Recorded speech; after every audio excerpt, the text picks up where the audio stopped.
Hello. Hello, sir. How What's you up? doing, man? Doing good. How are you? I'm good, good.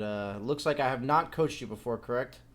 No, sir. Okay, so I definitely did recognize your name. Long time viewer of the channel, clearly. Yes, sir. So what are you here for today, man? What's the MMR? What's the situation? So I'm a 3.8K carry. Okay. I've been at 3.8K for about 2 to 3 weeks now.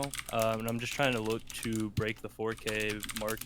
Yeah, for sure. Um, Basic problems that I think are itemization, small laning tactics, such as dealing with tri lanes and stuff like that. So I think going over laning phase will help a lot. Right on. Obviously, you've probably watched a pretty good amount of the coaching sessions that I've done. Yeah. Yeah, so you know I usually focus on laning anyway, but if there's anything I miss or anything like that, feel free to, call it. Like if there's something you envisioned getting out of this session, and by the time we get to the end, you feel like you haven't gotten it, just make sure you let me know. Okay. Sounds good. So do you have replays ready? Yep. Cool. Cool, cool. Actually, let me give you another one first. You want another one before this one? Yeah, Okay. let's do this one.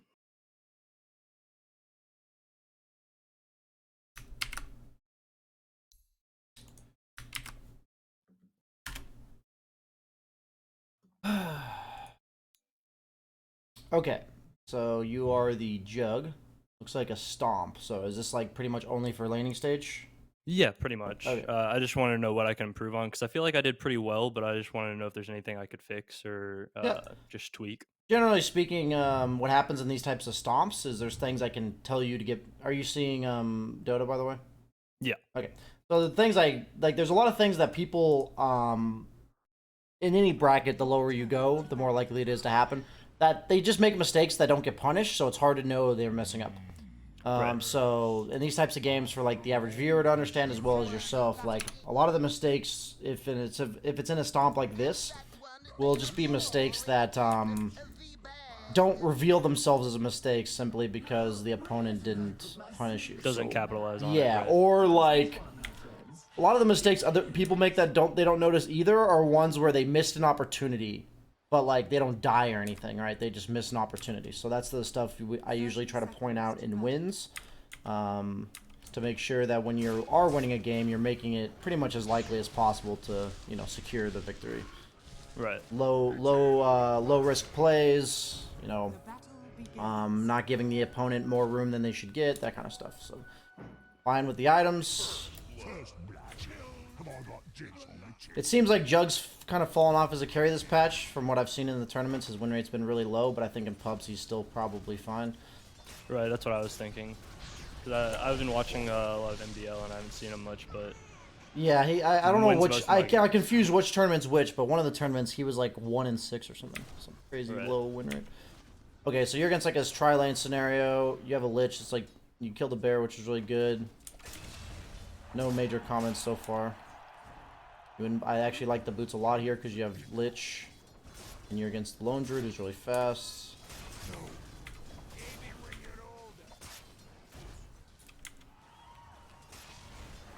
How much you can really do about the support just AFKing with you, but Yeah.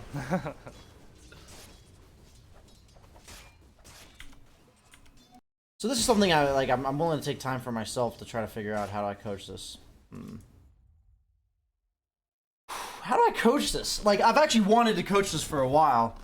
So, like, I've coached CSing under tower before. But, like, as a player myself, I know you're supposed to hit this right here. hmm But I'm trying to think how I teach people to hit it. So, like, right here, like, you're supposed to hit it because, like, you hit it there, and then... Right. I think I just messed up because I was about to hit it. Yeah. I think I just accidentally canceled. Okay. It's just one of those where I feel like a lot of coach people, or people I coach around 4 or 5K, don't do that. So it's like, I'm thinking of, Right. like, how I teach people to actually hit that creep. I guess it's honestly just a feel thing. Just I like think judgment. yeah, it's just a feels judgment call. If you're that close to hitting it, I'm not gonna go on any further. But it's something I've seen a lot that I hardly ever mention because it's just really hard to be like, you just get a feel for it. That's about You it. gotta know exactly how much tower damage goes. Yeah. Yeah. So we killed the bear again. That's nice. Okay, fast forwarding.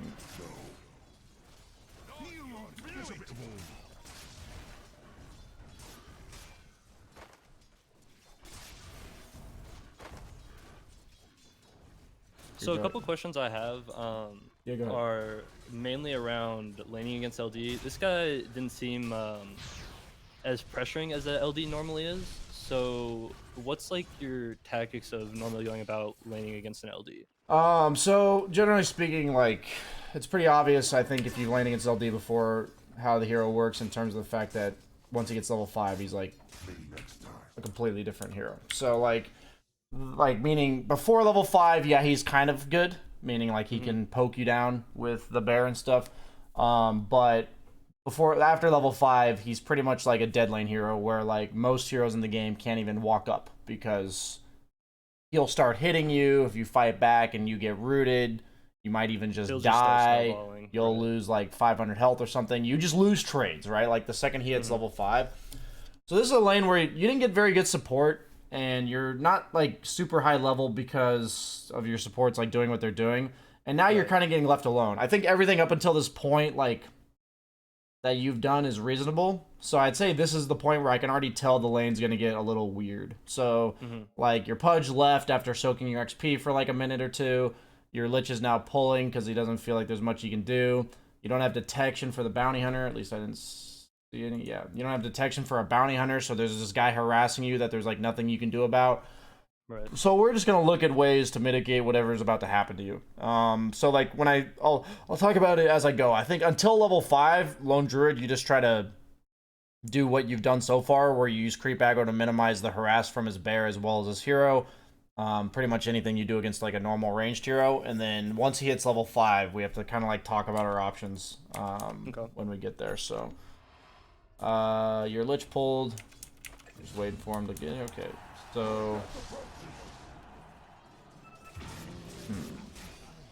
I don't like that spin because yeah, I understand you were like clearing the wave to potentially maybe go contest the pull, but you are like your spin's basically your fight condition in this lane, and by spinning you can't like contest anything anyway.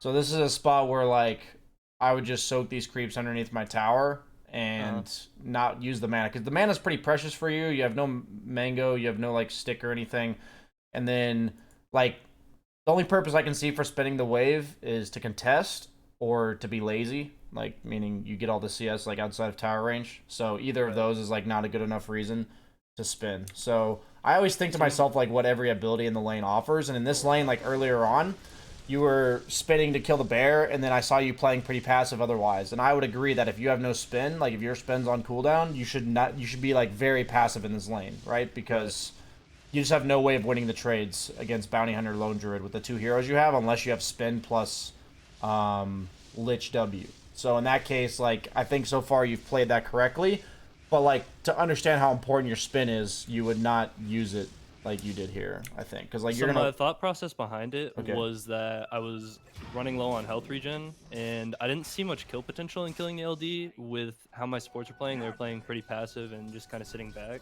Okay. So I just used the spin because I didn't want to use a lot of my health tanking the creeps. Okay, I think you'll be surprised if you're like kiting the creeps around and you have 3.5 HP regen on a hero like Jugg with 7 base armor and a stout and like 9 armor underneath your own tower. You're just not gonna take that much damage. Like you may take one. Not worth it. Like it's just not worth it at the end of the day. It's close, and I see what you're thinking, but like it's just not worth it. I don't know how else to word it. Like if you had 2 mangoes from your starting items, sure, right?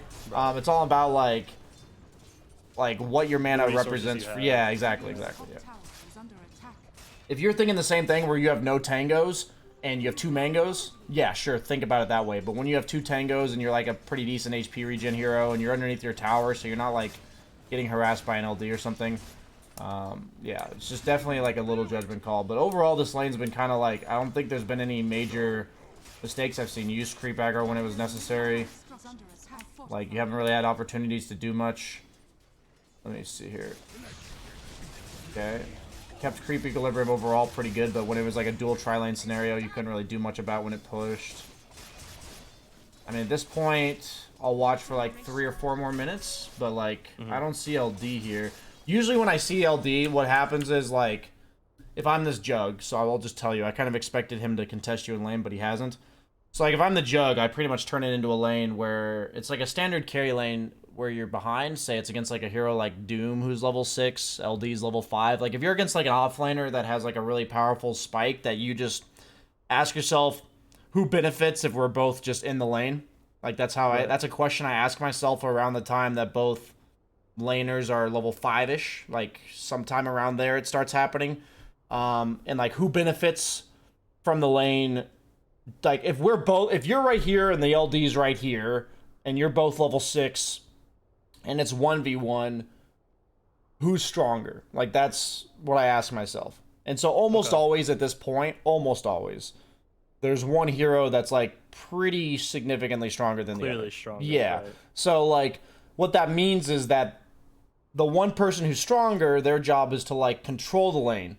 So when I say control the lane, that means several things. Like it could mean several things.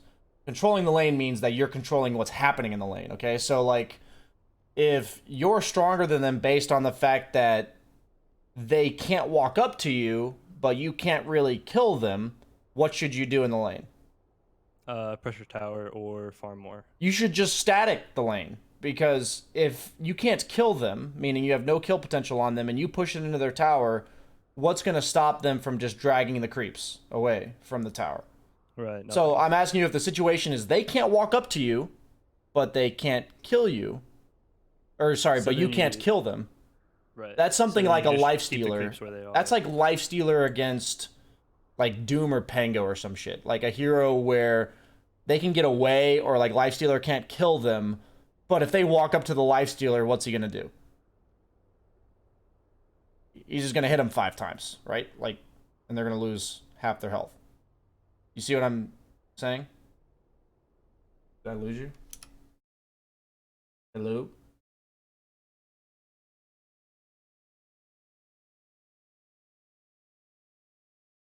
Can't hear you or see screen. Oh, okay. Leave call. That's weird. Very strange. Hello? Okay, I can hear you. Oh yeah. Sometimes that's happened before, but not very often. Okay, let's try again. What was the last thing you heard me say?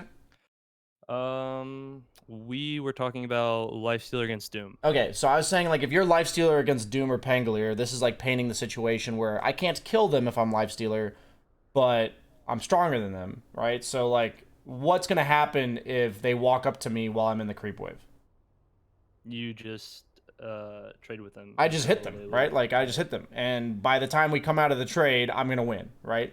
So generally speaking, like it's the same idea if you're against like a lone druid, where for the most part, if you're a hero like Jugg, he can't really kill you unless you overstep. But if he's like hitting you and you're hitting him and nobody's dying, you're the one that's gonna lose out over the course of time. So if the LD was in that situation, I would be staticking the wave as lone druid.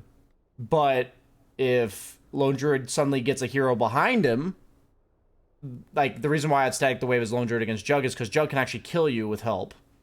So like another factor that comes into that is like if I try to push the tower, can that person actually threaten me if he gets help? So like in this case, if I was the Lone Druid against you, I would actually static the wave unless I saw like enough heroes on the map that I knew Jugg wasn't going to get help to kill me. But if I was Jugg against Lone Druid with the advantage, I would probably push the tower because Lone Druid's very susceptible to getting dove by me with Omni Slash, right? So like it's just like one of those things where you have the choice to like static the wave, you have the choice to push it into their tower, and like a lot of that comes down to like who's stronger based on what. Are you kill potential stronger? Are you like a hero that controls a specific zone? Like, do you represent like control of an area? Like these like Doom type heroes, these Lifestealer type heroes that don't kill people necessarily on their own, but they do just say fuck off, like you can't walk up to me.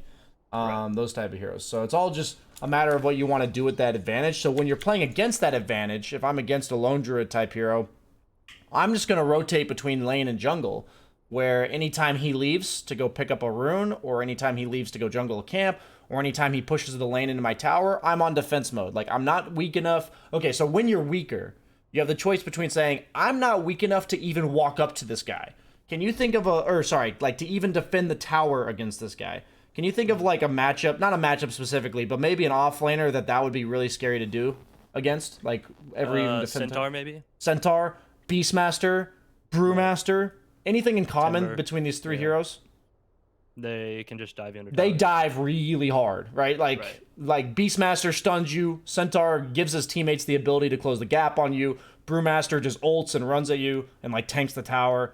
So like that's when I'm like, if I'm behind in a lane, you know, can they actually do that, right? like Right. Are there so enough heroes missing to be concerned for me? exactly. So I'm either in the zone of rotate between jungle and defend tower, or I'm in the zone of go jungle and in these specific spots I'll Maximize defend the farm. tower, otherwise I'm ditching it. Like meaning if I can help, maybe I'll defend the tower. If all the other enemies are showing, maybe I'll defend the tower, that kind of thing. Like I'll kind of tell myself what teammates do I need or what enemies do I need to see in order to feel comfortable defending this tower. So then by the time that the guy's pushing, I'll make that evaluation on whether or not I'm defending the tower. Right. So real quick, what was I gonna say? Never mind. I let's just move on from here. Let's see what happens in this game real quick.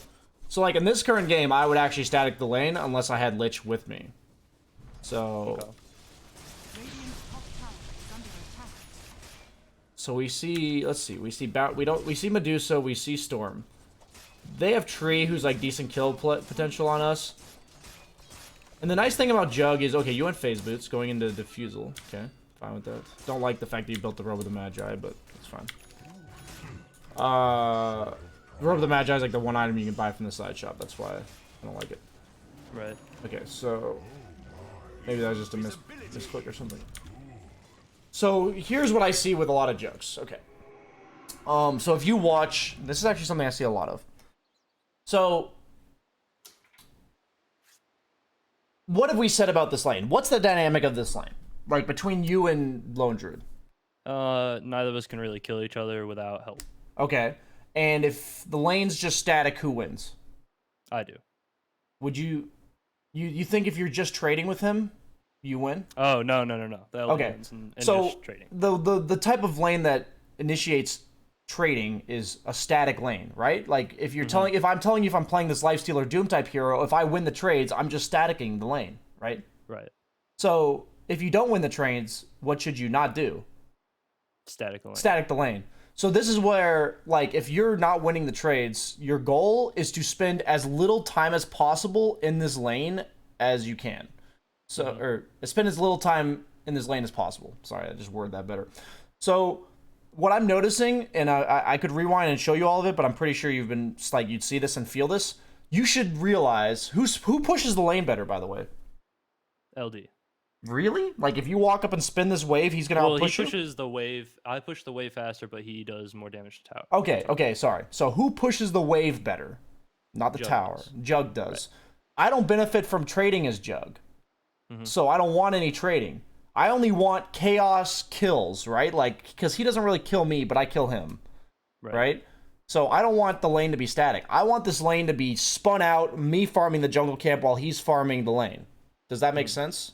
Yeah. So that's the like, after asking yourself everything about the dynamic of the lane, you can like come to this conclusion in any matchup. Like, who benefits from the lane? Who shoves the lane better? Like, if both of us are trying to shove the lane, who does it better? And like, if I spin this wave, am I gonna die? Like, I might not walk up and spin this wave against a Beastmaster because he might just roar me, and when I come out and I spin, some other guy will kill me. But in this lane, is there really any punishment on their team comp of you just spinning the wave and backing off, especially when the Lich was here? Like, if I rewind to when Lich was here, if you hear, like, in the, replay bug or whatever, of what the LD's doing the whole time Lich is here, what is he doing?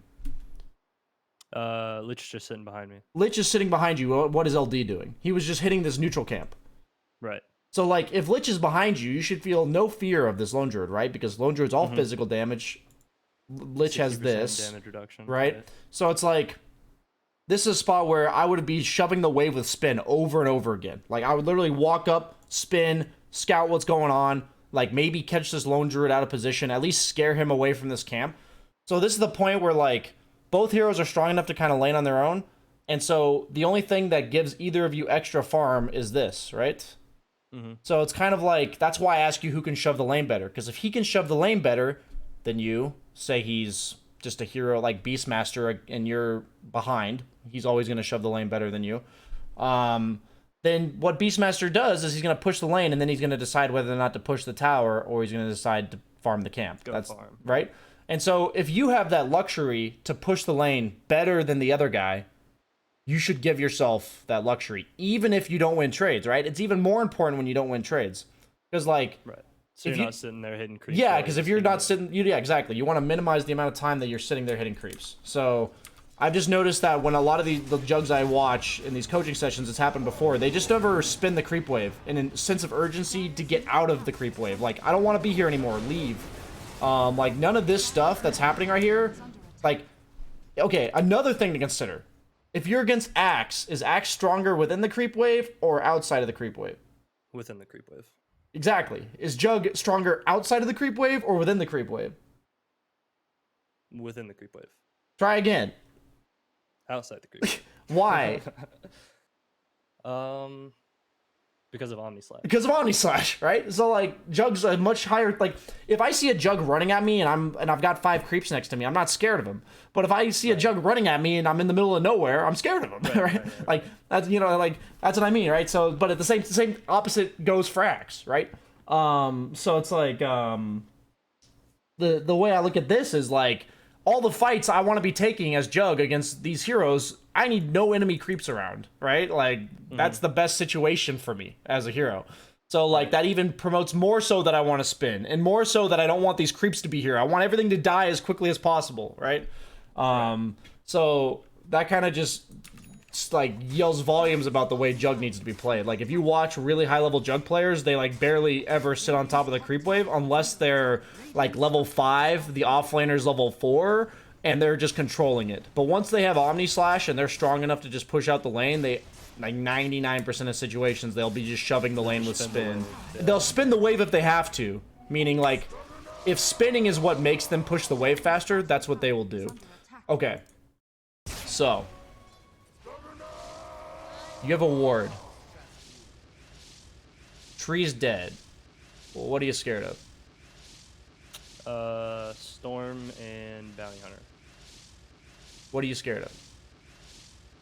Bounty Hunter. Okay. Is Bounty Hunter gonna kill you with Lone Druid right here? And Storm here? Okay. So this is just a spot where the question I ask myself every game is how much punish do they have? I'm gonna fucking play the game so I don't have to hear spinning. Okay, so you have to ask yourself what their punish is. So people ask me, like, BSJ, when I'm winning a lane, am I supposed to push or am I supposed to not, like, you know, am I supposed to push the lane in and farm the camp? Okay, like, that's your kind of your 2 choices in the situation you're at right now. And it all comes down to, in any situation, in any part of the game, what's the more aggressive play?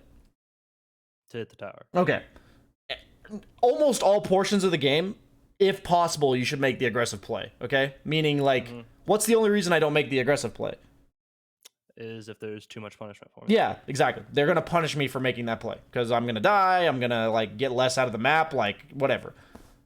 So, whenever I'm choosing between pushing the tower or jungling, what do I ask myself? Can you be punished? Yeah, can I be punished for hitting this tower? If the answer is no, I hit the tower. If the answer is yes, I hit the jungle camp. Like, that's all it takes to make the decision. Like, when people ask me whether or not they push, I'm like, I can't give you exact rules. It's literally like, one's more aggressive than the other. Can they punish me for it? Always make the most aggressive play that can't get punished. Like, that's just how top tier Dota works. Like, you'll make, even in this bracket, like, you'll make people make all types of mistakes. You'll get free buildings, like, you know, all that kind of stuff. So, this is a situation where just hit the tower, right? Like, there's no... It's just not worth the jungle camp. There's no better way to describe it, but, like, the amount of pressure that you can apply by just making the most aggressive decision at all times that you think you can get away with is really important. I feel like a lot of people get stuck at 5K-ish because they'll play the efficiency game rather than the pressure game. And what happens is the efficiency game only goes so far. It's so simplistic, meaning, like, I'm going to farm this creep camp, then this, or sorry, I'm going to kill this creep wave, then this creep camp, then this creep camp, then this creep camp. Like, it, like, with all due respect, it doesn't take that much skill. eventually to do that. Right. There's a lot of people that can do that. But to make the conscious decision to make the most aggressive play in the game at all given moments is actually very difficult, like to consistently do correctly. So when you're in these situations, you just need to ask yourself if you think you get punished. And so a lot of that for me is done during this time. Okay. Why now? You have vision of the LD, farming jungle, Okay. and you have the choice to push lane. So the second that you decide you're gonna push the lane, isn't that when you should decide whether or not your tower is gonna get, or you're gonna get punished for the tower? Yes. Like the second you decide you're gonna push the lane, right? Like you said, oh, he's missing. I see him. Mm-hmm. I'm gonna push the lane now. And the second you decide to push the lane, you should start processing whether or not you can get punished at the tower. Because if you wait to do this until you're at the tower, then you're just giving yourself like half as much time or less to make the same decision. Like, right? So it's the same idea as when you're leaving the lane and I tell you that you don't want to contest this lone druid directly, your job is like, or like whatever offlaner you're against, your job is to defend the tower and jungle. So while you're jungling, what should you do?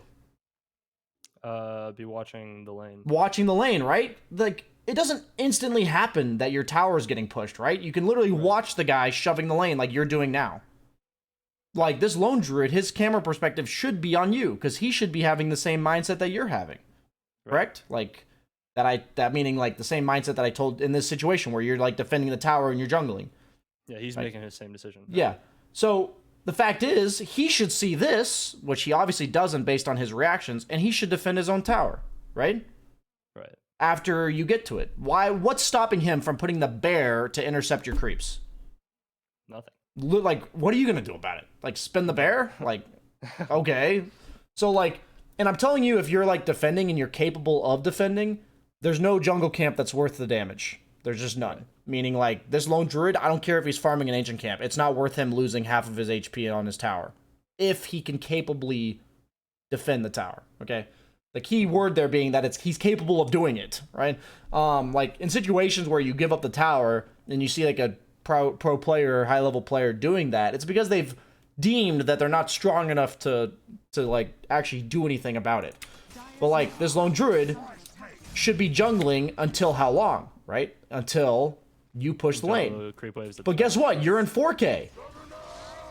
He's nowhere to be seen. Hit the damn tower, right? Like, if Lone Druid comes over, so why are you pushing the tower in this circumstance? Because I have vision of him.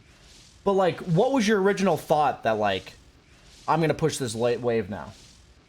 I saw that the storm was mid.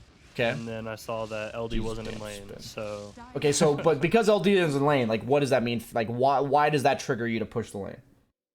The reason I thought was because I wanted to keep up with him in farm, so I wanted to push that lane and go back to the large camp. So that makes sense. So, generally speaking, this is like a rough outline, okay? Let's say you're the stronger hero. So, there was that point in time where I said as Jugg, where you don't static the lane. When did I said you'd static the lane if you're level 5 and they're level 4, you have phase boots and they can't trade with you. Right. Why am I supposed to static the lane as Jugg then, but not after I get Omni Slash? Because you want to be outside of creeps, you want the creeps to be dead. So, early enough on, I'm stronger than him, right? Right. But I'm only strong enough to control the creep wave. I'm not strong enough to dive him underneath his tower, right? Right. So, there's this natural progression where you're the stronger guy in lane, or you're the weaker guy, and you have to think about it from the other guy's perspective, okay? So, like, that's a part of Dota that a lot of players don't think about at all, is when they're weaker, the strength that comes in making the right play is actually asking yourself, if I were the other guy, what would I be doing if I'm stronger? Right? That's actually the best way to decide your own plays, because the guy that's stronger dictates the action, right? So, say you're against the Centaur, you're behind in lane, and he's a certain level, and you ask yourself, if I was him, what's his best play? Okay, what can I do about that play? Is that best play diving me and killing me? Like, you know, how can I prevent it? And then sometimes you'll be like, wow, there's literally nothing I can do about that. And you just, like, go jungle or you TP away. You know what I'm saying? But the best thing you can do when you're ahead is, what's the best thing I can do with my advantage? When you're behind, it's what's his best thing to do with his advantage, and then avoid that. Yeah. Okay, so like my point though is there's this natural progression where the guy that's ahead statics the lane for a given amount of time. Okay, he statics the lane because it takes less power to control the lane creeps than it does to dive and shove the lane. Right? Wouldn't you say you have to be stronger to shove the tower and dive than you do to just sit on top of a creep wave and control it? For sure. So what I'm telling you in that Jugg situation is every hero is different. Every timing is different, right? So like on Jugg specifically, if I'm level 5 and the guy's level 4, I'm not going to shove the lane into his tower because I can't actually dive him yet. So I'm just going to sit there controlling the lane. And by sitting there controlling the lane, I'm effectively just extending my lead, right? Like I'm just... all you're doing on that, like, controlling the creep portion is extending my lead such that I can dive them. So, like, or push the tower. So eventually it hits that point where you have to ask yourself, am I strong enough to now push the lane? So this process that happens is, if you're controlling the creeps like you are, this is something I talked about last week in my session. You're creating a situation where the other guy doesn't want to walk up, right? Like, he doesn't want to contest you. So the idea behind pushing the tower is you create this lane that nobody wants to be in, and then by the time you're strong enough, like you're at this certain point, you make them have to come back by pushing the tower. Do you see this, like, mind game thought process here? Like, don't come to my lane. It's scary. Okay, I'm going to push the lane. You better come to my lane or you lose this tower, right? Right, you're pulling them back and forth. Exactly. But the idea is you don't want to do that too early, because if you're not strong enough to dive them, then you're giving them farm in a lane that they're not supposed to be able to farm, right? Right. So you have to know when you get that power spike. Yes, and so it's not something that's perfect, right? I'm not telling you because I give you the fact that this exists that you're just going to suddenly do it correctly. The point is to make that conscious guess where, oh, I'm strong enough, I'm going to push this tower, and then the guy just sends his bear and takes it away, right? But the point is, in this spot, he's jungling. And he's getting farm from jungling, right? And you're farming the lane. So your idea is, I'm stronger, I'm just going to push this lane into his tower to keep up with him and farm. How about, I'm pushing this lane so he can't jungle anymore?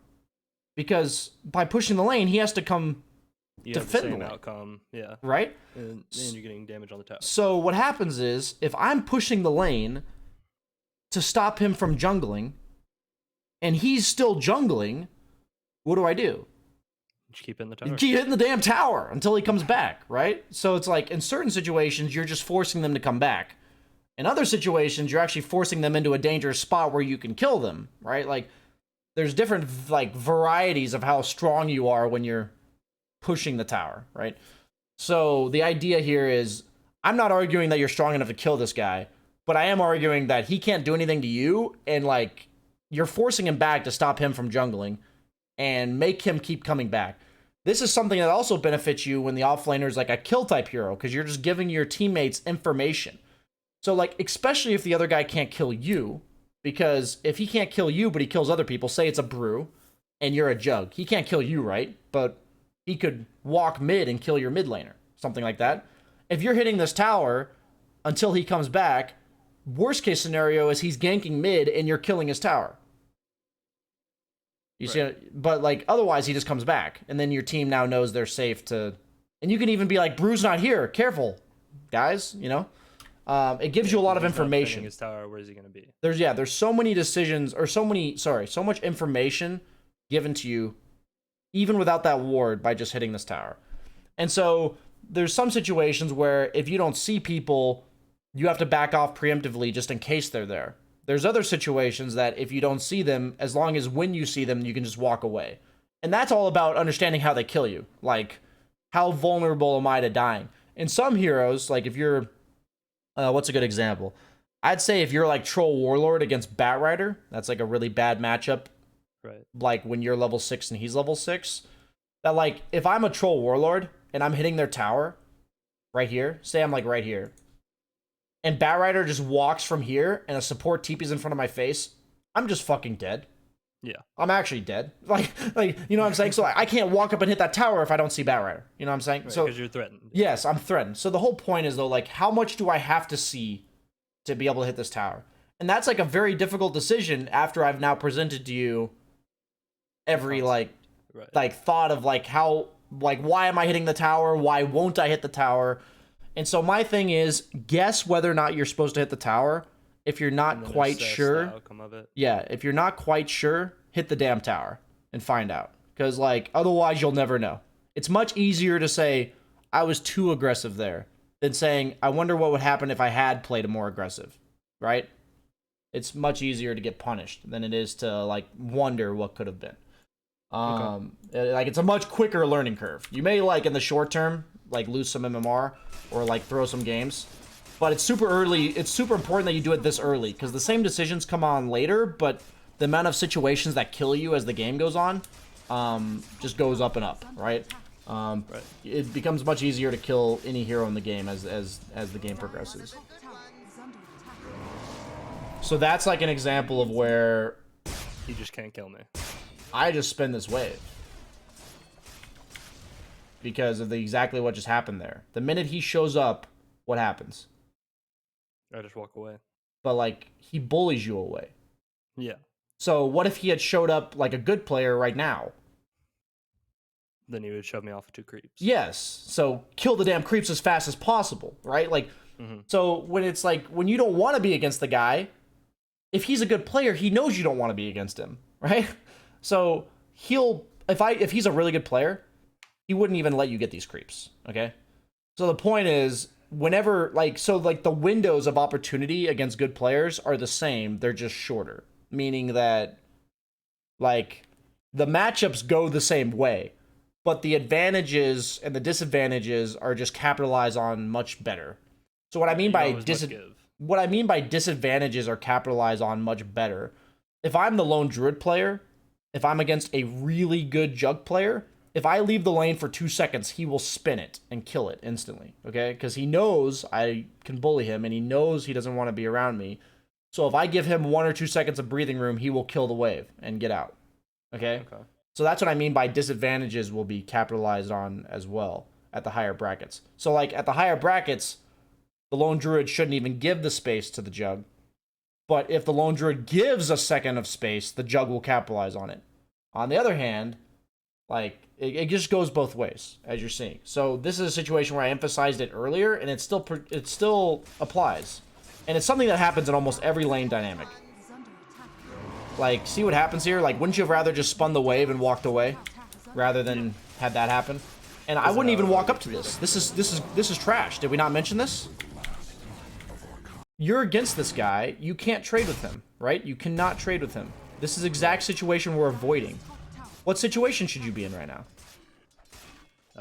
Should be in defensive situation. You should be defend tower from him pushing situation, right? Yeah. So what happens, I believe, is you go out and scout and see there's no jungle camps. Okay, that's what happens, I'm guessing? Yeah. So you say, there's no jungle camps. I have to go hit this lane, right? That's probably what you're thinking. So, if you are in the correct mindset that you are on defend tower duty because you're not strong enough to contest him in lane, but you're strong enough to defend tower, you see this, you walk here. So you're thinking, I'm going to go farm these camps until he pushes the wave, right? Yeah. Okay. Right now, no camps. What can we decide? What can we think? What can we look at? What can we do? Variables. Either go deeper into the jungle and farm a camp there, TP to another lane, or just wait for the creeps to come. Okay. So, absolutely. So if we're going to defend the tower, what's an important consideration? What heroes are missing, Okay. and what heroes I have with me. Okay. What about the fact that I have 39 mana? Right. That would be also a big consideration. Okay. So if I'm going to go top, what do I need? Mana. Okay. If I'm going to defend the tower, what do I need? At least enough mana for a spin. At least enough to defend myself, right? Right. So at this spot, I'm literally thinking, I am getting all the decisions you just said, but I need full health, full mana to defend this tower reliably, and I need full health, full mana to go rotate top. So what am I doing? Shrine. Shrining. Immediately. And while I'm shrining, where's my camera? On the lane bottom. Okay, and where else? Maybe possibilities top. Yeah, on top, right? Because you literally just said your decision is to TP somewhere else or to defend. So I literally will go walk to the shrine, and while I'm walking, I will look at this lane to see what's happening. Why am I looking at this lane? What am I seeing? You're on defend tower duty, so you're looking for when the creeps are gonna get Yeah, there you're and seeing how much long pressure's I being have applied. to get there. Right. And in the meantime, gauging the threats around the map, like you said, who's missing, who on my team can help. So if Lich is somebody I need to help, what do I do when I check top? You see if he has a TP available. Yeah, I immediately like check top. I click this Lich. Oh, he has a TP, and be like, Lich, I'm gonna defend this tower. I might need a TP. Like, isn't this all reasonable to be done while you're just walking to the shrine and then seeing what happens? Like, because you have the whole time that you're walking to the shrine. Right, you got like 15, 20 seconds. Yeah, and you're shrining, right? So, like, you have, yeah, like you said, 15 seconds or so. So that's why it's so important to, like, understand what your job in the game is currently, rather than thinking what I'm farming, right? Because if you think I'm just farming, then you're just gonna get caught in this, like, you're just gonna get, like, what do you, autopilot mode, where you're just hitting creeps and you're gonna go to the next camp that's closest. But if you're thinking my job's to defend this tower, you'll be like, okay, I'll leave this lane to this guy, I'll go farm these camps. Oh, these camps aren't there. What's my next option? Okay, my next option is to shrine. Okay, while I'm shrining, what's my next option? You know what I'm saying? So, like, Yeah. in the other spot, you said, I'm gonna push this lane because he's not here anymore. Okay, so I'm gonna push this lane to force him back. Okay, he's not here yet. I'm gonna hit the tower. Okay, he's here. I'm leaving. Right? Like, I'm like, and if I'm leaving, then what? Like, now that I've decided to leave, you know, then decide if I'm gonna hit the camp or I'm gonna go top or something. This camp is like, if you've heard me in my other sessions, what are jungle camps for? If you have nothing else to do. If you literally have nothing else to do on the map, right? So you leave this tower. So say you push this tower earlier, and the lone druid shows up, right? And you've already told yourself, if he shows up, there's nothing I can really do to him. I'm just gonna back off. So you back off. What are your choices when you back off? Farm jungle or go to another lane. Go to another lane and get something done, right? Right. So by farming this jungle camp, what are you saying? There's nothing else I can do. There's nothing better to do on the map. So it's easy to say, BSA, when do I farm the big camp? When I've decided that nothing else in the game can be done right now. Like, that's why I farmed that camp. Because I looked at the map, I think, I don't really want to rotate top yet. I'm either not strong enough, or it's an Ursa, so I don't match up well against them. You know, whatever the reason is, right? But, like, we're not even going to, like, we're going to completely ignore the fact that maybe you could have rotated top here. I don't think rotating top in this game is good. Any idea why? Medusa's very hard to kill. False. Medusa is not hard to kill at this stage in the game. Why is it bad to go top? Because I have a timber. Why does that make it bad? He can just control a lane on his own. He doesn't really need much help. What's the opponent's best way of dealing with a timber with their lineup? Just ignoring him. Okay, Clearing so does he need your help to get ignored? No. No. Right? Like, so if you go there, what's effectively happening? Wasting resources. You're spending the more resources to do the same thing, right? Right. So last session I had last week, I talked to a guy about Ursa, and I told him, like, if you're ahead, or if you're behind and you're against Ursa, what are you going to do in regards to Ursa? And he's like, run. And I'm like, okay, so if you're the Ursa, what should you do? And he's like, and he didn't really know. I'm like, well, you should go places that they want to be. And make them run. Like, you know what I mean? So, like, if I'm the Ursa, I'll think, where do they want to play? Okay, walk there. You'll go there. Go there. Like, where do I want to play? Roche? Okay, I'm going to make them come to me, because if they don't come to me, like, my choices are to make them run from where they want to be, or make them have to go somewhere they don't want to go. So I can either Roche to make them come to me, or I can run at them in a place they want to be, right? Like, that's, like, the two choices. So it's just funny, because to me it seems so obvious in regards to, like, isn't that straightforward? Like, if you're against Ursa, he knew exactly what he was going to say. Like, I asked him, if you're behind against Ursa, what are you going to do? So it's like, in this kind of game, if I'm debating myself if I'm going to rotate top, I literally think to myself, what is the dynamic of that lane, right? Like, Medusa's just jungling. Timbersaw is just hitting the tower. The only thing I do, the only reason that going to Timber's lane would be good, can you think of one? If there's skill potential. Okay. If they're dumb enough to defend, that's one thing. because you actually offer kill potential. But secondly, what if this lane down here is too dangerous for you? What happens if you go top? Um, then that would make either the person rotate or our tower would probably fall. Okay, so if the lane is too dangerous for you here, if you go top, what do? It accelerates the tower push, right? Mm-hmm. It does one of two things. It accelerates the tower push, or it gives more kill potential if they're actually defending top. So this is a situation where I'm thinking to myself, I said it's bad to go top because they're going to ignore the timber, right? Right. So when should I go top? When they're not ignoring the timber. When they're not ignoring the timber, right? It's the same idea. It's just like if they're supposed to ignore the timber, you know why? Because timber's unkillable. Right. So if they're supposed to ignore him and give up that tower, don't let them defend the tower. So if you see that tower is getting defended, you're like, oh, go kill this fucker. Like I'm going to assume they're making the right play for whatever reasons. And if they do something contrary to that, you should be like, what the fuck are they doing? And you just like show up and kill them. On the other hand, though, if it's too dangerous for you down here, what if it's not dangerous for timber down here? Then we can just swap. Then you can go top to accelerate the push such that he can then TP bottom, right? Right. But a really bad situation is there are some games where Timbersaw or your offlaner is like a Timbersaw where he's really strong against everything but one thing, right? So what if he's really strong against everything but the opponent offlaner? Then for you to rotate top and have him go bottom would be really bad. Right. Right? So there's just so many factors to think about. But at the end of the day, if you ask yourself the dynamic of your lane, once you've solved it, like we've talked about, and then you're debating rotating to other lanes, try to make that educated like decision on what the dynamic of that lane is. So that all needs to happen when you're shrining. Okay. Like that's the 15 seconds you have to process that decision. Okay? So the point is, to be frank, a lot of this comes with like foresight. It comes with experience. Yeah.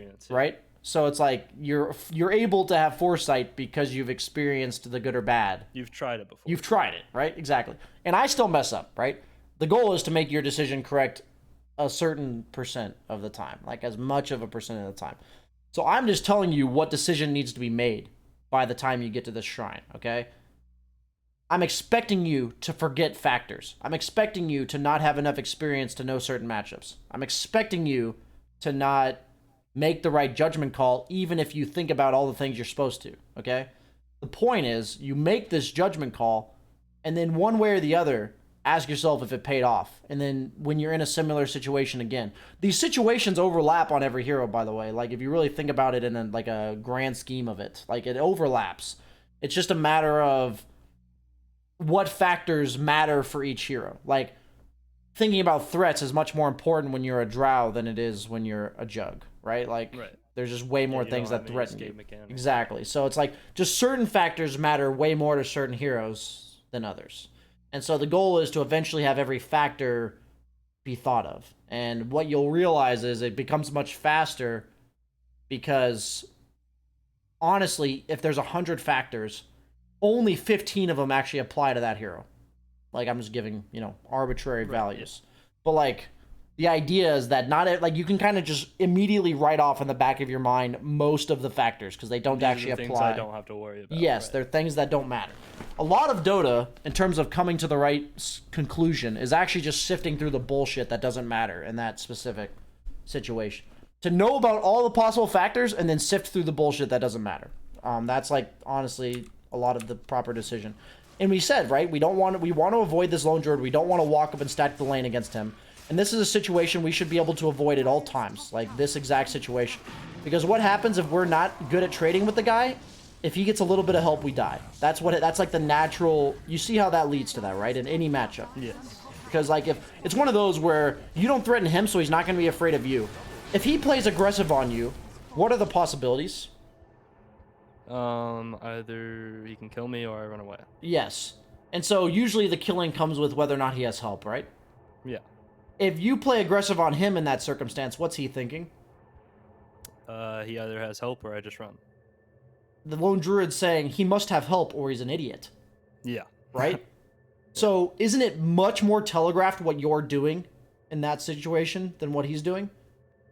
Couldn't Yes. he just be aggressive on you? Meaning, like, he Yeah, could he can just, just hit me and bully me yeah, and with no you have boundaries. no idea whether or not that bounty hunter's there, right? Right. So both opportunities, meaning if he's aggressive on you, either way, it's good for him. If Right. you're aggressive on him, he's gonna back off if he's good. We're talking about making the correct play, right? You're right. If Yeah, he's no good, matter. he's gonna back off because he's thinking, "What the hell is this guy doing? He's got help." And then your Lich Pudge shows top, and you're still aggressive on him. What's he gonna do? He's just gonna keep being aggressive on me, or he's gonna kill me. He's gonna kill you, right? Like he's gonna be like, "Oh, this guy's actually just a lunatic," and he's gonna kill you. Yeah. Like that's the thought process of good players, right? Like, meaning like they'll be like, "Oh, what's this guy doing? I'm gonna back off. Oh, he's actually just crazy," and then you kill him, like because of information that was given to us. But that's why you actually avoid that situation that you just went into, because you really have no way of knowing whether or not he's got 3 heroes with him or 0. Because he's going to be aggressive on you no matter He what. can be aggressive on me either way. Right, exactly. So, like, Dota's a lot about information, right? It really is. So, like, if you ask me, BSJ, how was I supposed to know what happens there? I should say, you should know that's a bad situation. You have no idea where their opponents are, right? That doesn't happen if you're underneath your own tower, right? But at the same time, you have to make that evaluation is if that could happen underneath your own tower. You see what I'm saying? But a lot of matchups, it's not actually possible for that same thing to happen underneath your own tower. But okay. Do you want to watch this game anymore, or are we good? We can go on to the next one. Okay, cool. It's up to you. So you want me to watch the first one that you posted, or is there Yeah, something that's fine. else? Is there another That one? one's also here. I can give you this one actually. This one's It's up kinda to you, better. because maybe you've learned something from that replay that you don't feel like you need to watch that other one anymore. Yeah, because that game's kind of the same situation. It was a stomp. Besides, like the laning phase was a little rough, but I mean, it ended up being a stomp anyways. So it's So kind of let the me same just tell you situation. that Dota as a game ends up becoming incredibly predictable. Meaning like when you make a mistake, it's like wow, it's just the same mistake again. Like whenever I watch, whenever I end up coaching somebody, you've seen it probably. The mistakes are just incredibly repetitive, and it's Right. because they don't realize they're making the mistake. It's the same mistake. They're not thinking about something, and so because they're not thinking about something, it just keeps happening, right? And they don't realize it, but it just keeps happening for the same reason. They're dying around 11 minutes, and then it's or like between 8 to 15, but it's the same mistake. It's just causing them to die in different ways at different times. So when you watch this session back, or you're trying to learn for yourself in the future, it's just these questions. It's like, if who's stronger than who at 5 minutes? What do they do with that strength? Am I the one that's supposed to control the lane?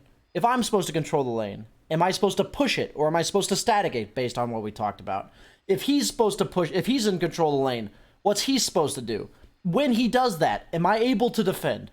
Or if he's staticking the lane, am I completely content just jungling while he does that? If I'm not content, what else can I do on the map? You know what I'm saying? Like, Right. they're all the same questions every game. It's just like the situation's always different to get the right answers to those questions. But like you said, every game pretty much there is one hero that's stronger than the other. So at that point, it's just a matter of assessing why and how they make use of that strength is more important. The first thing is that's much more basic is who's stronger. Usually 4K players can tell me accurately who's stronger. But most of the time when I ask them why they're stronger or what they do with it, that answer is they not struggle. nearly as accurate Right. for the average 4K player. Okay, so very odd offlane SF. Yeah. So this is a situation where I ask you, if you walk at this guy, what's he gonna do? This SF. Run away. Okay. Your movement speed's 328. His is 308. Mm-hmm.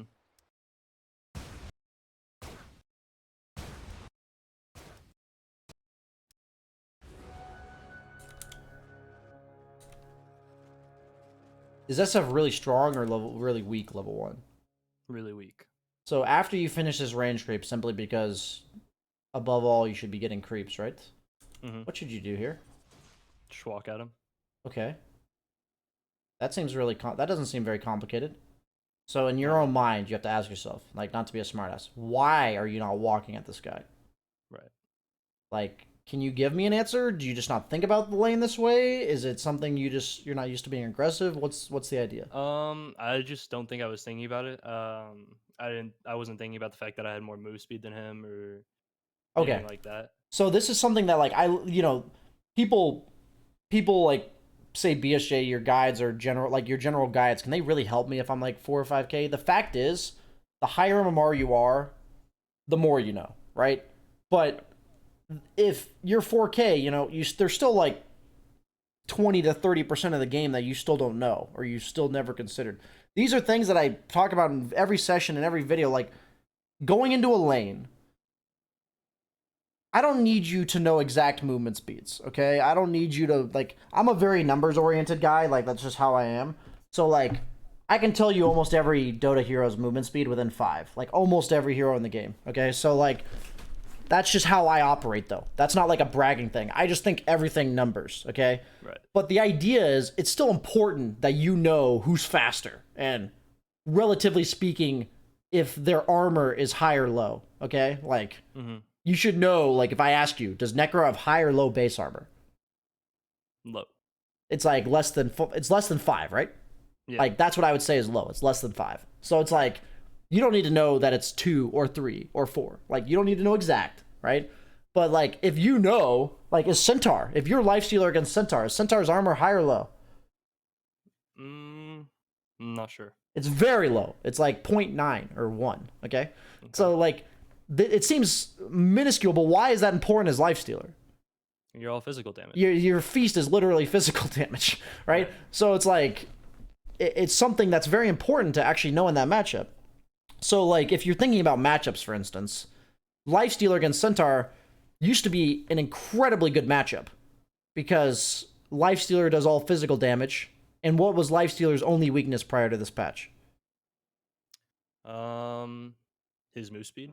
His move speed was like it got buffed, but like his main weakness was he had less than 1 base armor. Okay, Right. so when they added Retaliate to Centaur, would you agree that that significantly changes the matchup?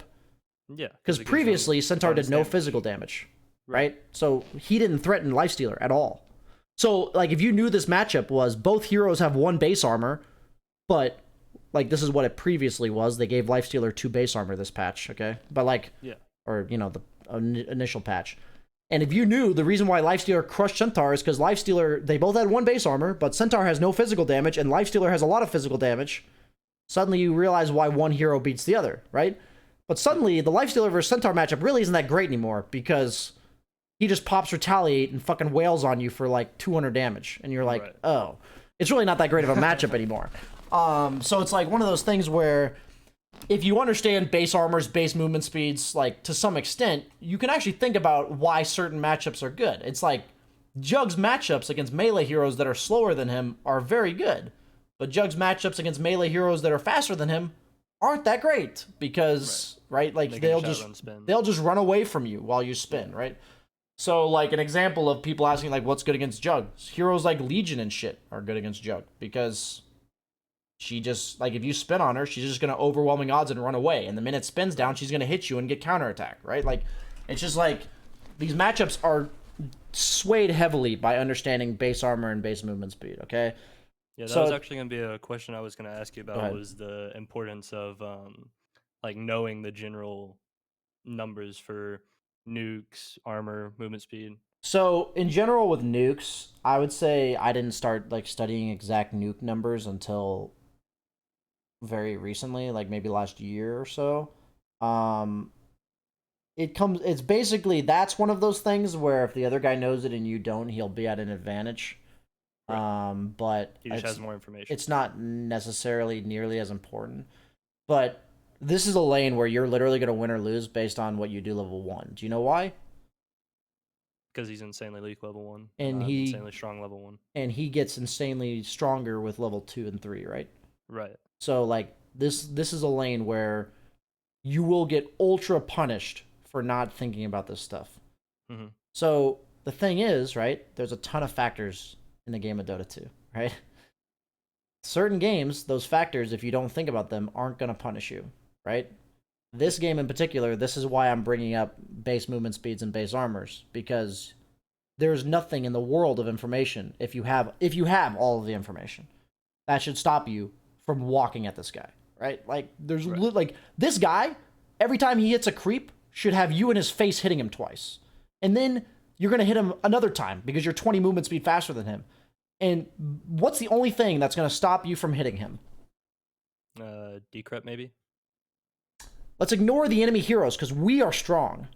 They don't stop us. What stops us from hitting him?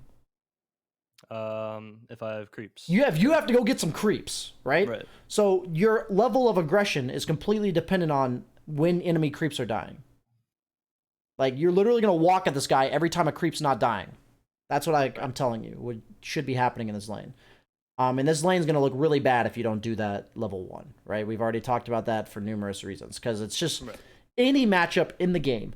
If you don't take advantage of the advantage you're given at a certain moment, will almost always backfire. Okay, it's the significance or like the degree to which it backfires varies. But like against a hero like SF, it's very punishing. Against a hero like Timbersaw, if you let him get level 3 with no punishment, very punishing, right? If you are, but at the same time, if you're like Lifestealer against Tiny, even if you mess up as Lifestealer early, you're still going to do okay because you outscale Tiny as the lane goes on. Right. But on the other hand, if Tiny messes up early, and suddenly Lifestealer's level 5 and Tiny's level 4, that lane's fucking over, right? Like, that lane's over. It's like if Tiny's level 5 and Lifestealer's level 4, okay, it's not good for Lifestealer, but he can still hit creeps, right? like Tiny literally won't be able to walk up to the creep wave if he's level 4 and Lifestealer's level 5. So it's just like every matchup's a bit different. And I would say if SF gets to level 5 at the same time you do, this lane's fucking over. Unless you're killing him, right? Like, unless you can continuously kill him. But, like, trading-wise, he's going to shit on you. So just when it comes to these base armors and base movement speeds, my advice is to make an educated guess every time you go into a lane. And any lane you just don't know, literally just click the guy, click your guy. You should know every hero you're playing, okay? Mm-hmm. Like, any hero you play a decent amount, pay attention. And then anytime you're against somebody, just click them and see, like... What I would recommend to make your decision-making as fast as possible on any hero that you're playing, say you're playing Jugg, you're playing Lifestealer, recognize the importance of base armor and base movement speed to your hero. Like, for Jugg, I only care about their movement speed because I want to know if they can outrun my spin, right? Right. Yeah. As Lifestealer, I want to know if I can outtrade them, so I care more about their armor if they're melee. So it's like, just know what you're looking for, right? You know, like, don't just look at the information and be like, okay, I know their base armor and base movement speed now. You'd rather be like, okay, I know how it affects my hero. Let me just look at that, right? And then quickly adjust your game plan if possible. And what should happen is you'll probably miss some opportunities. But I see no reason to not just walk at this SF. Like, he should be getting fucked right now. And a lot of these things that comes with, like, playing aggressively properly, I was always like you, where I used to just play passively and get my farm. And there's just certain heroes, certain lane matchups where it's not going to fly. You're actually just going to lose the lane really hard because you miss key opportunities, especially level 1, to be incredibly aggressive. So, like, this is something that should have just been happening level 1. Not necessarily the open wounds, but, like, the being very aggressive. And the lane equilibrium was lost right away because he blocked the range creep in front. And so I would say, what's the condition for you running at this guy? In terms of lane equilibrium. If he can't get back to tower. Yeah, you need like space to chase him, right? Right. So the lane underneath his tower is unacceptable. So what do you need to tell your support to do? Go pull. And if he doesn't pull, what do you actually need to do in this lane? Go pull. Go pull, right? Like, you actually have to go pull. Like meaning, like, give up one lane, give up one wave to your support. Because guess what? If he's not pulling, what is he doing? He's, like, sitting in lane doing nothing, right? Yeah. So let him sit in lane doing nothing, getting the XP while you go pull the camp, right? Like, you know, not if he's losing as much as you. Yeah, you're still losing out because your support's like, you're basically just having two heroes do the wrong thing, but you like collectively adding up to the right thing. You know what I mean? Right. But like, it's just an efficient way to do the same thing. But it's better to do that than to give like the opponent a bunch of XP and shit. So this is just a spot where, like, what's going to happen if you walk aggressively at this guy? And you A-click him. The lane's going to push into his tower. Right? So if you're a viewer, or for you, and you're a support player, this is what it takes to be a good support player, by the way. I don't think it's that hard, but maybe I'm just an asshole. Meaning, like, I feel like if you really, like, okay, if you ask my perspective, I'm going to give you a little time to think about this. You don't, maybe you'll give me an instant answer. In my perspective, if somebody's 7K and they're a support player and they're playing support, what's the only reason they'd play poorly in the laning stage?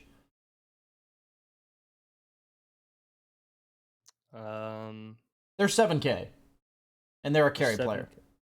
And they're a carry player. Don't play too much support. They don't think about what their support. Their brain is just fucking turned off. Okay, like there's no other reason. Like, give me one other reason why they can't know the lane matchup that they've played themselves 100 times. Like, if the guy's a 7K carry player, you wonder how many times he's played Lifestealer safe lane, right? Like, he knows the matchup. All he has to do is ask himself what the carry does. So, if I'm a support player, I think this Lifestealer should walk at this SF, right? Lifestealer is going to walk at the SF. He's going to draw aggro. The aggro is going to push the wave. Lifestealer cannot be aggressive if the wave is pushed. Thus, I must pull. Like, it's not that hard, actually. Like, meaning, like, if you're like a 7K player, right? Okay, like, if you really think about it, it's not that hard. So, like, when I'm bitching at my support players that just make it intolerable to play pubs, like, I'm like, holy moly! I don't care if you're a carry player. I don't care if you're a carry player. Just think about my game, because you've played my game like 100 times. So, the point being, though, is at the end of the day, if he's not doing it for you, you'll have to do it for yourself at your bracket, okay? Think about the way you need things done, and then do it because you need it done. And, like, think about what you need from him. Tell him to do it. If he's not doing it, do yourself. In certain lane matchups, it's just not possible to do whatever you need him to do, meaning whether or not that's harassing or whatever. And in that case, you just have to accept the loss. That's, like, the hardest part for me. I have a really tough time with that. Like, accepting that my lane's bad because of another guy. Meaning accepting it's bad in a way that I can't fix. Like, if it's like something I can go pull and figure out myself, it's fine. Like, I just adjust. But if it's something where I need the guy to, like, harass him or something, I personally can't adjust very well. And it's something where else to adjust. Yeah, if you as a, I'm saying, but you as a player, if that's happening, do your best. The advice, I'm not trying to, like, give my perspective. The advice for me on this is to just do your best to accept that you're getting less out of the lane than you should, right? Don't try to overcompensate and make up for him in ways that you can't. Okay? Right. So if he's supposed to pull, I'm telling you to go pull because it's completely within your capabilities to pull. But if you're in a lane where it's his job to harass, and if you try to harass, you're just going to take 300 damage, don't try to make up for him. Okay? That's the overall lesson I'm getting at here. Right. Okay, so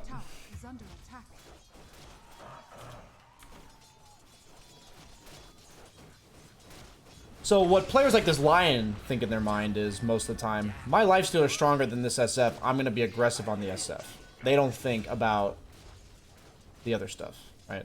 They don't think about lane equilibrium, they don't think about dynamic of the lane, like how it's going to get played out. So far, like, I would say to you, one of the best advices I have for all 4 and 5K players that I've noticed in lane. It obviously applies to lower MMRs, but it's something that starts happening when you're doing the other mechanics correctly, and it's a problem I commonly see.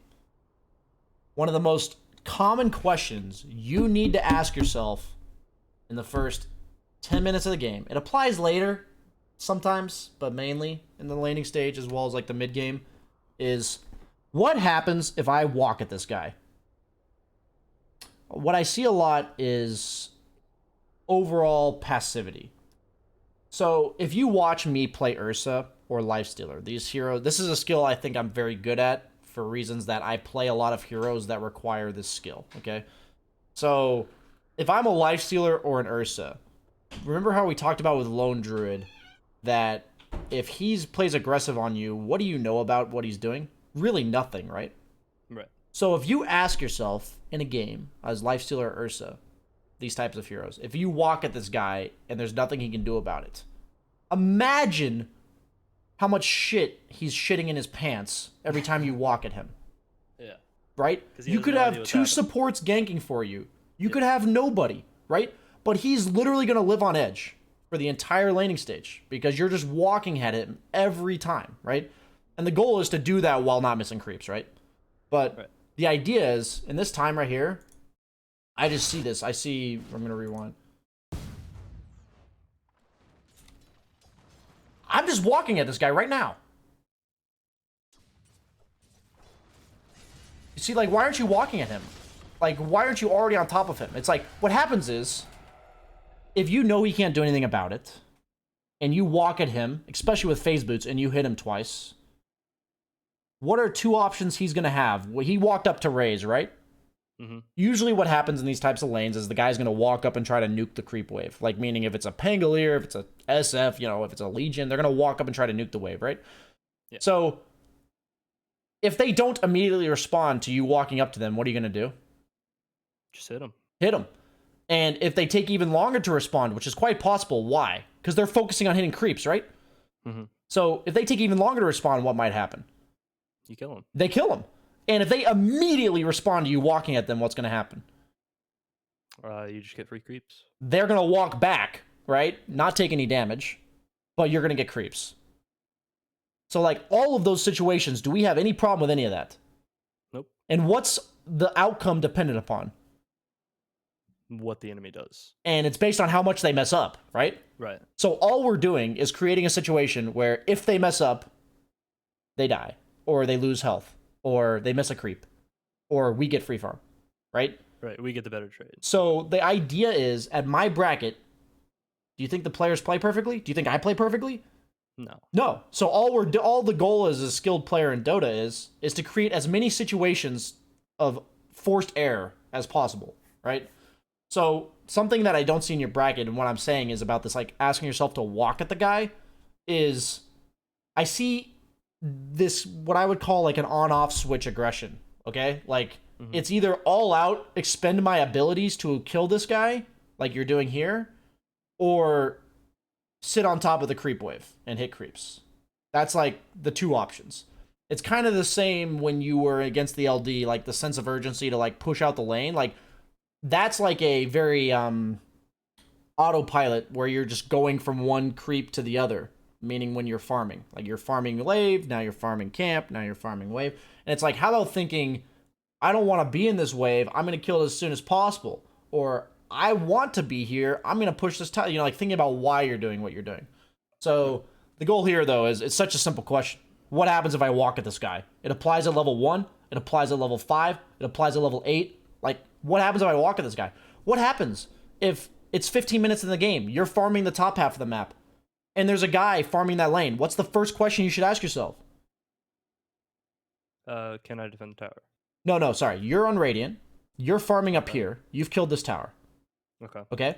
And there's some guy on Dire defending this wave. What's the first question you should ask yourself?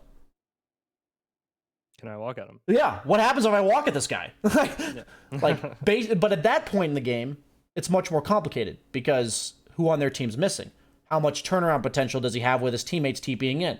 That kind of stuff. Factors. But right now, all you're gauging is the lane matchup, right?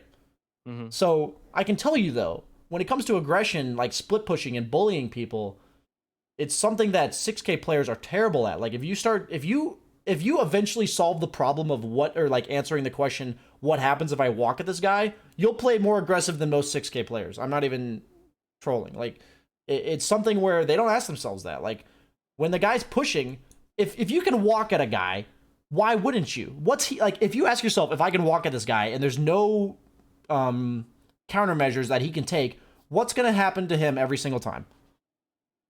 He's either going to die or he's going to run away. Does he want that? No, right? Like, if you've established a situation where you can walk at him and he has to run away, that's never good for the other guy, right? So, even if you could have farmed this camp here, if you just walk at this guy and he's no longer farming here, that's a big deal. Like, that's a lot of pressure you're creating. That's a lot of, like, slowing down the opponent timings. So, like, that's the best way to prevent opponent heroes from being able to do jobs they shouldn't be able to do.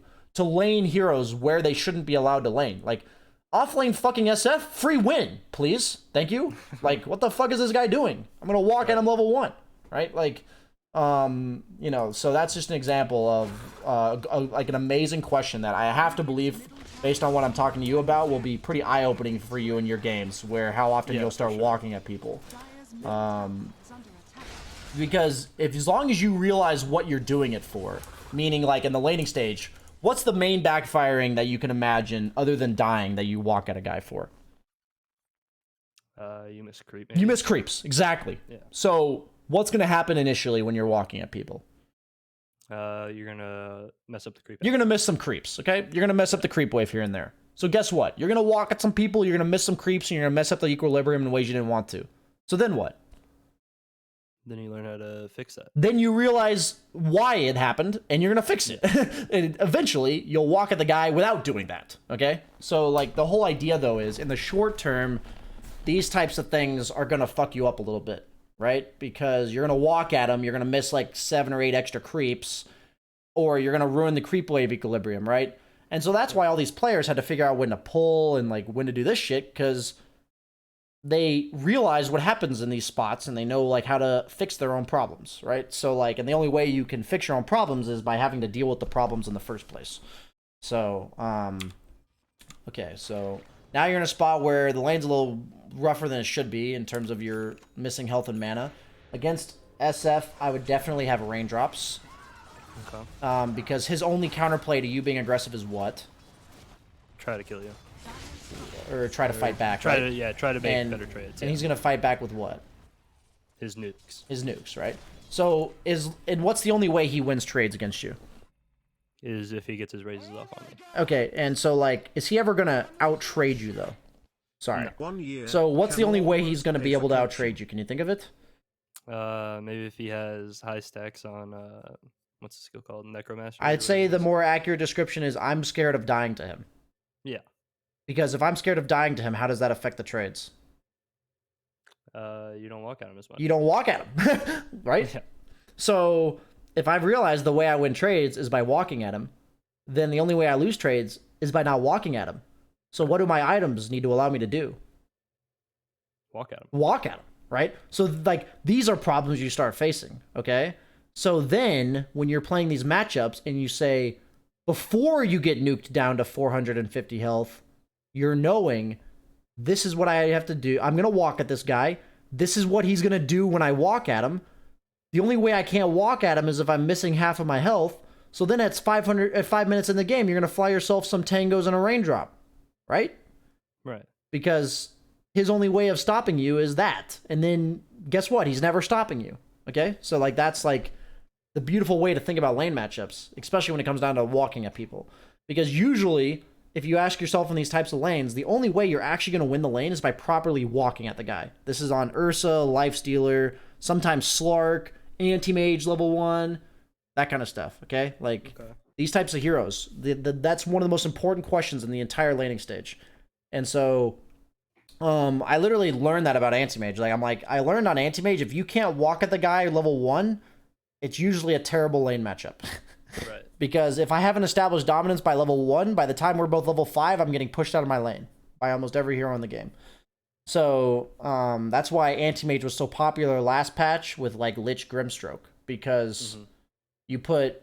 those are supports that just want heroes to walk at them. Yeah, and you just put the buffs on Anti-Mage, and there's no hero in the game he can't walk at, right? Yeah. But, like, obviously Anti-Mage fell off for a lot of reasons this patch, but, like, same idea, though, is, like, understanding what enables heroes. So it's like, for Lifestealer, if that's one of his most important things, previously, his biggest issue was he wasn't fast enough to walk at people, and he had 1 base armor, so people could just hit him. But now, Lifestealer can walk at people. Ursa is now so fast, he can walk at people. Like, and suddenly, these heroes are, like, super powerful, because that's their lane-winning mechanic, and it got buffed. They just like, buffed it. Yeah, exactly. Okay, so overall, I would say I'm done with this replay. We got time for, like, maybe half of one more game. Yeah, we can go to that other replay. Okay. Yeah, I honestly will tell you, like, 90% of your error in this game, like, other than what we already talked about, or, like, than what we further talked about, is level 1. It's level 1. Like, level 1's a huge deal in this lane, and there's just certain lanes where it matters a lot. So constantly gauging your strength at all levels is really important. Like when you're thinking about lane matchups, you should eventually your goal should be to understand that lane matchup at all levels, like who's stronger at every single level. And then once you get to like the 5-minute mark, knowing who's stronger and weaker based on levels. Meaning, like, if you're ahead of him, maybe you'll be ahead. Like, if you're ahead in levels, maybe you're actually stronger. But even though it's a bad lane matchup, something like that. Or, for instance, if you're level 6 Tiny against level 5 Lifestealer, knowing that even though you're higher level, you're not necessarily that much stronger than the guy, right? Like, that's another important thing, right? Just knowing the dynamic of the lane matchup. But the idea is make the educated guess and go from there. Yeah, and you're going to mess up. I still mess up. It's okay to mess up. Just be consciously thinking about it. Okay, so generally speaking, I almost always have a mango on Lifestealer, by the way. I'm a pretty big fan. Just, I want to be able to, like, open wounds, rage somebody once, and then have mana. Okay. On Jugg, like, all your aggression is really spinning, so it's, like, not nearly as important. But for Lifestealer, you have 270 mana, and your combo's 210, so it's just, like... It's, like... Or 215, I mean. Is it 70 or 75?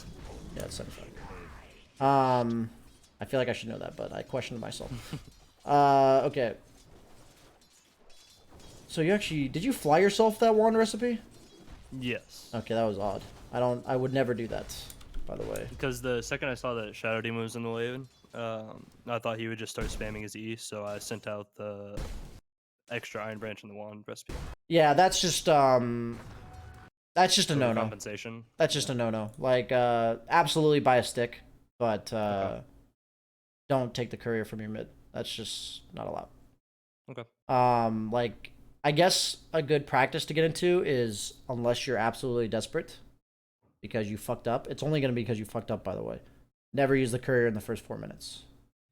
The only reason, like, I was debating that, I did think about that, but the only reason I did it was because I saw Grinstro talk, so I was worried that they were gonna aggro tri-lane. Okay.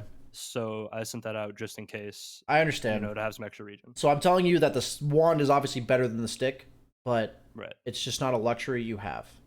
Right. Okay, that's like what I'm trying to, like, the long story short is, the item, I understand, you have the correct idea behind building it. You just don't have the luxury to have it, okay? Okay. So don't give yourselves luxury that you're not going to have when you're in good games. Like, when you get to 5k or 6k or whatever. Like, you're not going to have that luxury because the mid laner will blame Mid's you. Gonna need courier. Or, yeah, they're not going to be happy. Your mid laner's going to lose his lane because of it and shit. So. Right. I can only tell you, like, using courier from your mid is game-losing shit. Like, it's actually, meaning, like, against good players, like, if one good player has the courier and the other good player does not have the courier, like, he's going to get shit on. Right. Okay. So this is a perfect situation.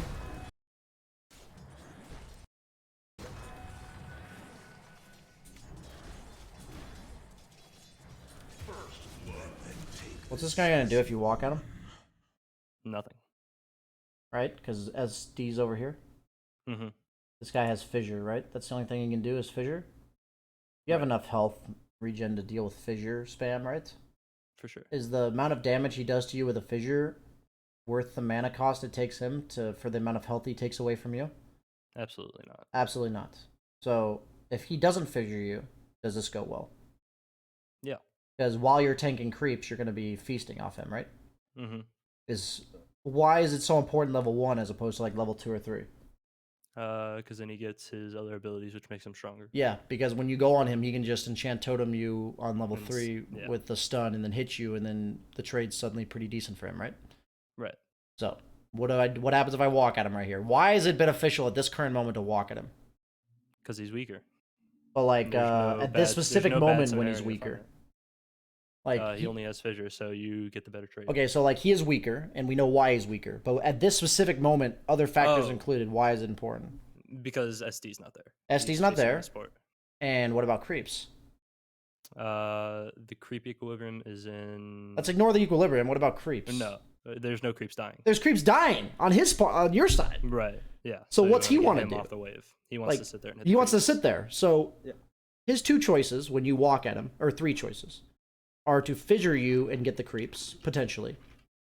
Or not fissure you and run away. Or sit on top of the creeps to hit them while you're hitting him. What happens when you hit him here in terms of creep aggro?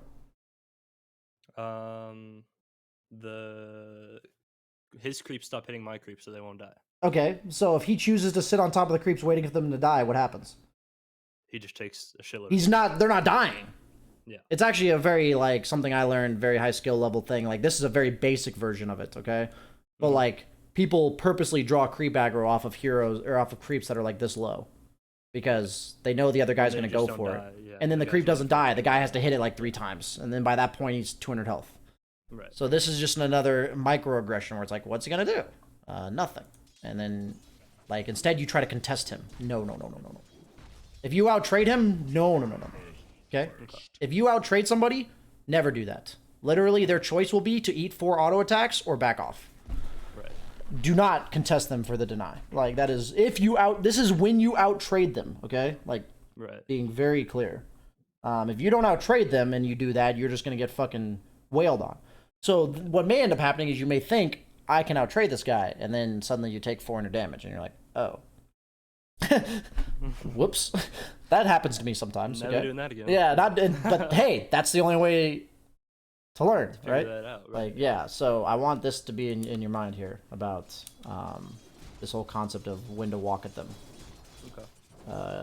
I'd be more than happy to see you walk at somebody in a retarded way than to see you never walk at people.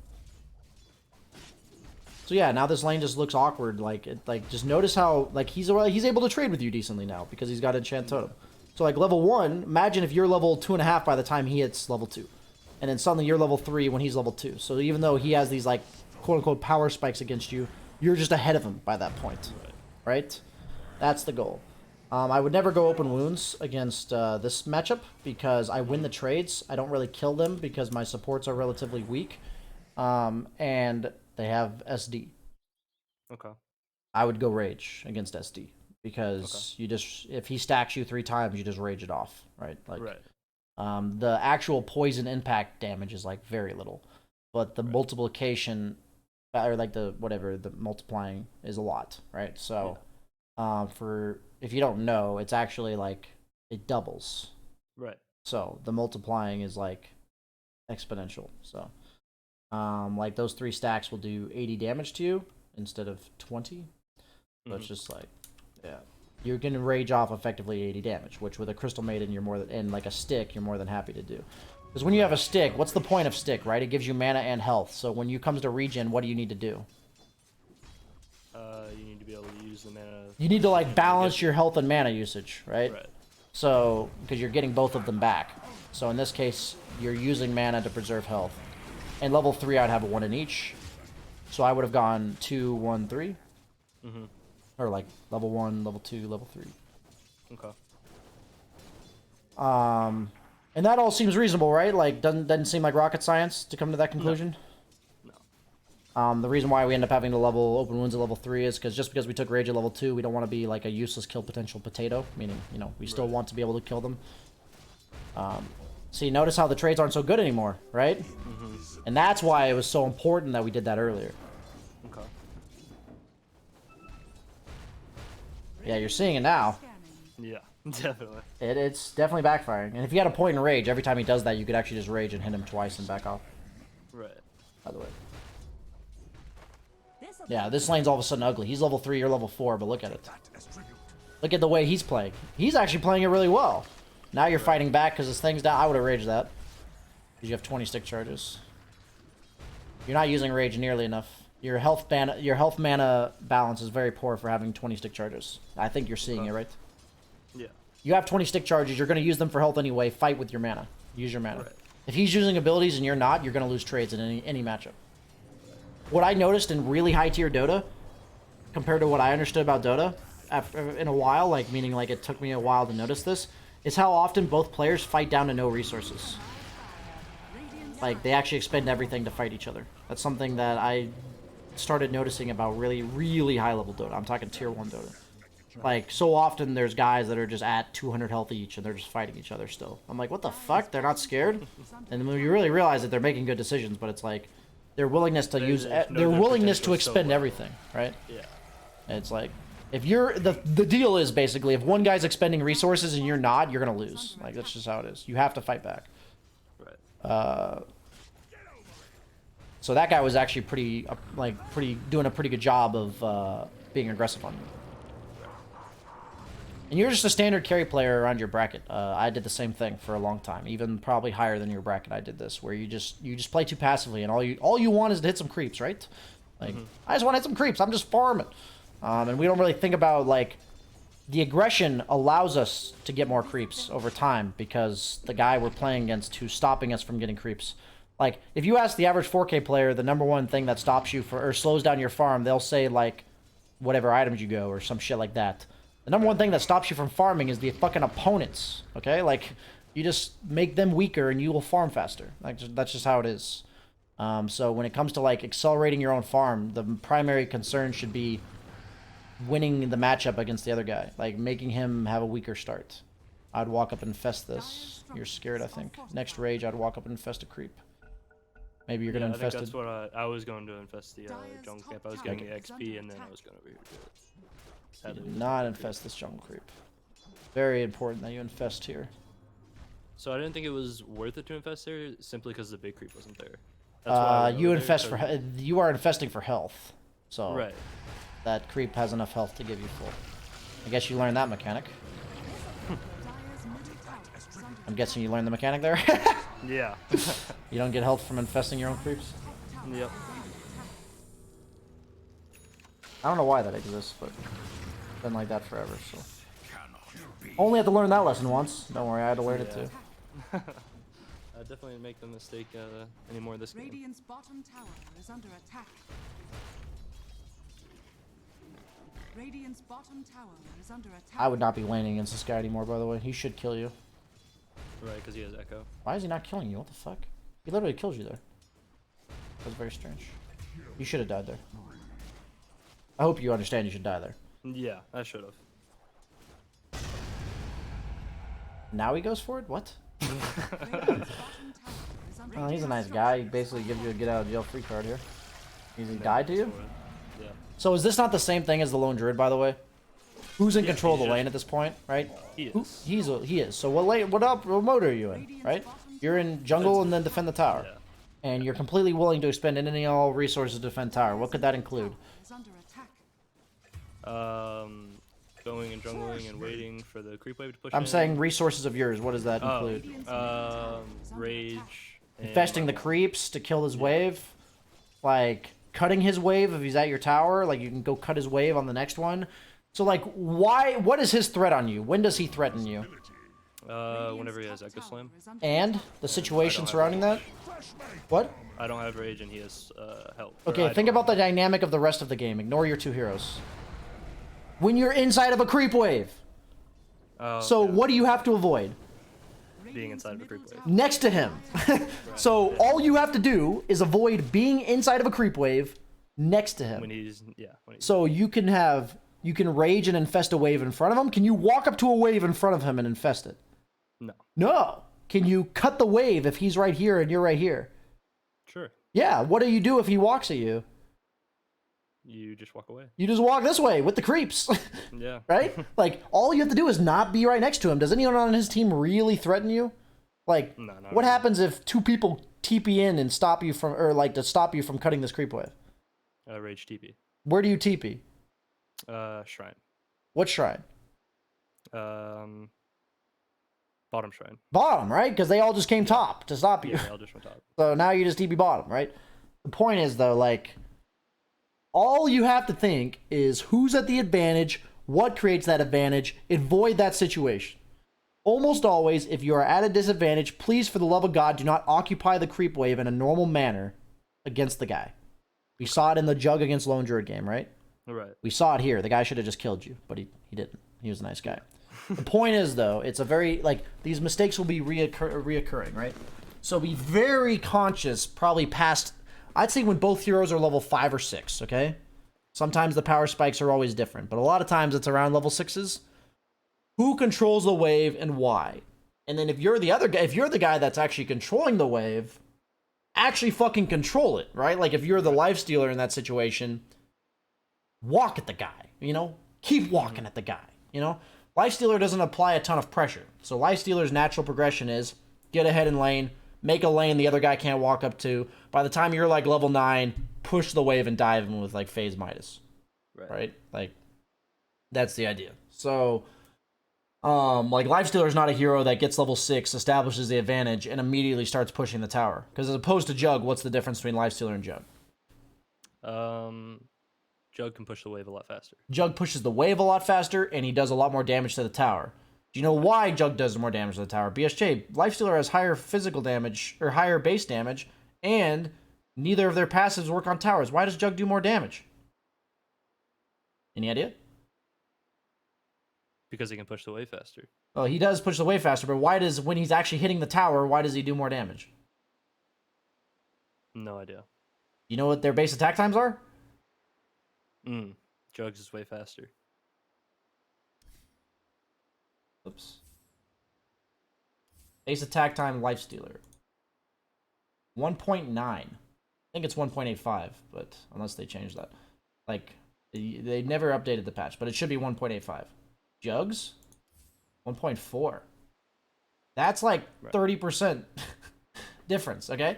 Like, I know that seems like you can eventually get a feel for like how much damage people do to towers and stuff, but literally one hero just has 30% more damage to towers because he attacks 30% faster for free. Like, none of this has anything to do with any of their stat gains, any of their base damages, right? So it's just something where when it comes down to like understanding what heroes do what, you can just look at their base stats, right? Like who wins what matchups, is look at their base stats.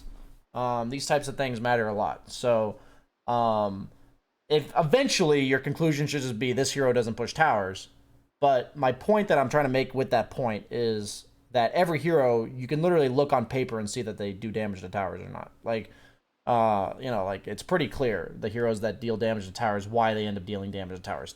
Troll has Fervor, Jugg has low base attack time. It's like Anti-Mage pushes towers just as fast as Jugg, but Anti-Mage is not nearly as like sustainable when he's pushing. Like he doesn't survive as much, he doesn't threaten as much. So it's like that's a whole nother ball game. But like he pushes just as fast.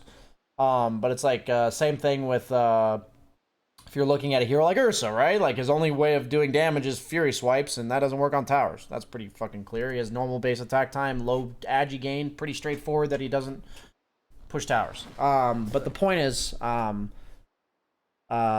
think that we've seen enough. I think we've seen enough in all of these games. For sure. Do you have any questions about anything I've talked about or not talked about?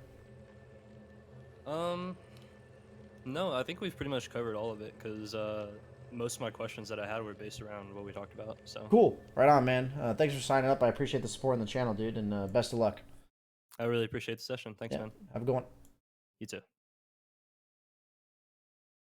AK carry coaching. Jugg / Lifestealer,